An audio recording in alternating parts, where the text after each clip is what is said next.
नमस्कार मित्रांनो. Okay, so आज आपण भारताच्या इतिहासातील सर्वात धक्कादायक आणि वादग्रस्त घटनेवर बेसिकली चर्चा करणार आहोत आणि आपण लॉजिकली विचार करून याची कारणं बघूयात की नाथूराम गोडसे यांनी महात्मा गांधी यांची हत्या का केली.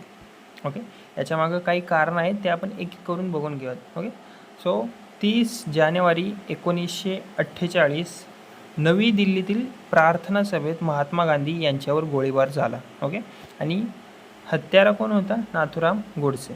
ओके, आता जर ऐतिहासिक पार्श्वभूमी बघायची झाली तर 1947 साली भारत आपला स्वतंत्र झाला. ओके, पण त्याचवेळी देशाची फाळणीसुद्धा झाली आणि भारत आणि पाकिस्तान बेसिकली हे डिवाईड झाले, वेगळे झाले. ओके, आणि फाळणीनंतर मोठ्या प्रमाणात सांप्रदायिक दंगली, स्थलांतर आणि हिंसा झाली. लाखो लोक विस्थापितसुद्धा झाले आणि या काळात गांधीजी हिंदू मुस्लिम ऐक्यासाठी उपोषण करत होते. बेसिकली त्यांचं धोरणच होतं की हिंदू मुस्लिम एकता वाढावी.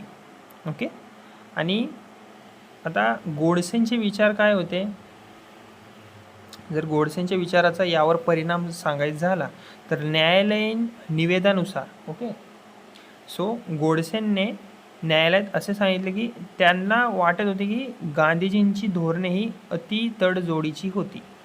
ओके, पहिलं तर हे कारण झालं. दुसरं कारण सांगायचं झालं तर पाकिस्तानला देण्यात येणाऱ्या 55 कोटींच्या रकमेवर नाथूराम गोडसे यांनी तीव्र आक्षेप घेतला.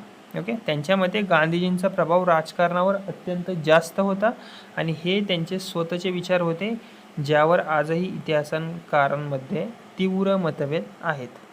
ओके, सो बेसिकली 2-3 पॉईंट्स आहेत जे की न्यायालयीन निवेदनानुसार सांगितले जातात. ओके, सो बेसिकली खटला आणि शिक्षा काय झाली यांना, नंतर हत्यानंतर गोडसे यांना अटक झाली आणि खटला चालवला गेला.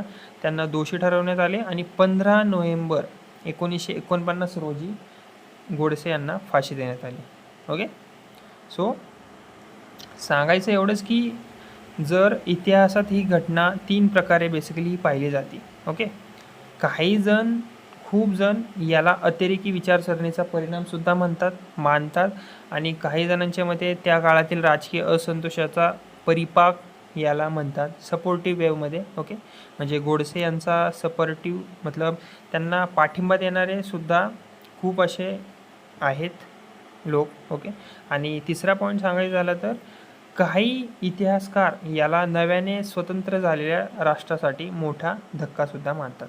ओके, सो बेसिकली ही घटना भारताच्या राजकीय आणि सामाजिक प्रवाहाला कायमस्वरूपी बदलवून गेली. ओके, सो आज या घटनेकडे पाहताना आपल्याला भावना बाजूला ठेवून इतिहासाचा सखोल अभ्यास करणे आवश्यक आहे. लॉजिकली विचार केला तर गोडसे यांची वेगळी विचारधारा होती आणि महात्मा गांधी यांची वेगळी विचारधारा होती. ओके, सो इतिहास समजून घेणे म्हणजे भविष्य अधिक सजगपणे आपले घडवणे. ओके, सो जर तुम्हाला हा व्हिडिओ आवडला असेल तर माझ्या व्हिडिओला लाईक करा, शेअर करा आणि सबस्क्राईबसुद्धा करा. ओके, धन्यवाद.